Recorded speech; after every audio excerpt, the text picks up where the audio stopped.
प्रकारचं सगळं राजकारण थांबवा. महाराष्ट्राचे मुख्यमंत्री देवेंद्रजी फडणवीस आहेत, अजितदादा, एकनाथ शिंदे साहेब, तुमचं राजकारण थांबवा. शेतकरी मरायला लागला, याच्याकडे जरा लक्ष द्या. फक्त घोषणा करून काही उपयोग होणार नाही, काही पंचनामे होणार नाहीत. आमच्या जीवाशी तुम्ही खेळू नका. आज आमची शेती संपत चालली, आज आमची पिकं संपत चालली आहेत. उद्या आम्ही संपू, त्यानंतर या महाराष्ट्रात काही शिल्लक राहणार नाही.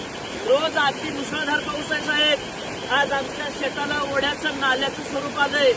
तर काही करू शकत नाही. आमची सगळी स्वप्न या पाण्याबरोबर वाहून चालली आहेत आणि आपण मात्र आपल्या या व्यवस्थेवर आणि आपण या राजकारणावर व्यक्त झालात. त्या मुंबईमधून बाहेर या आमच्या सोलापूर जिल्ह्यात, धाराशिव जिल्ह्यात आमच्या सोलापूरची परिस्थिती बघायची असेल तर आमच्या बांधावल्याच आहेत. सोडा मुंबई, बास करा ती मुंबईचं आता तुम्ही कौतुक. त्या आमदारांना सांगा, नुसतं पुढे बसून गाडीमध्ये फॉर्च्युनरमध्ये बसून चटणी आणि भाकर खाताना, त्याच्याबरोबर कांदा खाताना त्या कांद्याची शपथ आहे त्यांना.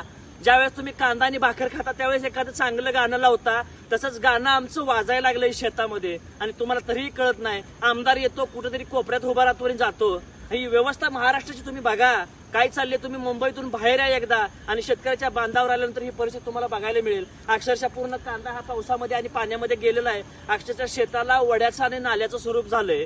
या सगळ्याची दखल तुम्ही महाराष्ट्राचे मुख्यमंत्री म्हणून घ्याल अशी अपेक्षा करतोय. परंतु तुम्हाला एक चांगली, एक युवक म्हणून, एक शेतकरी म्हणून एक रिक्वेस्ट करतोय, साहेब मुंबईतून एकदा बाहेर या आणि महाराष्ट्रातली खरी परिस्थिती तुम्हाला डोळ्यानं बघायला मिळेल.